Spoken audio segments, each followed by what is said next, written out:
চলো বন্ধুরা দেখে নিই আগামীতে তোমাদের জন্য ঠিক কী ওয়েট করছে, কি আসছে তোমাদের জীবনে আগামীতে।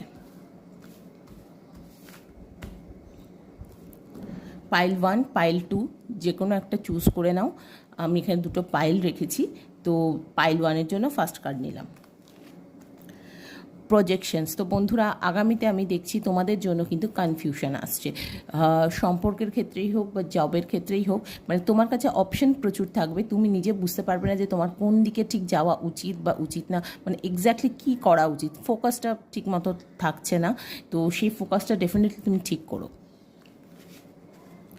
পাইল 2-র জন্য এসছে উই আর দ্য ওয়ার্ল্ড। তো বন্ধুরা আমি দেখতে পাচ্ছি তোমাদের জীবনে কিন্তু পরিপূর্ণতা আসছে, সেটা ফ্যামিলি লাইফে হোক, রিলেশনশিপের ক্ষেত্রে হোক বা জবের ক্ষেত্রে হোক। হেলথ, ওয়েলথ, প্রসপারিটি তোমার জন্য ওয়েট করছে এবং খুব সুখী একটা সংসারের স্বপ্ন যেরকম আমরা সবাই দেখি সেটা কিন্তু ওয়েট করে আছে।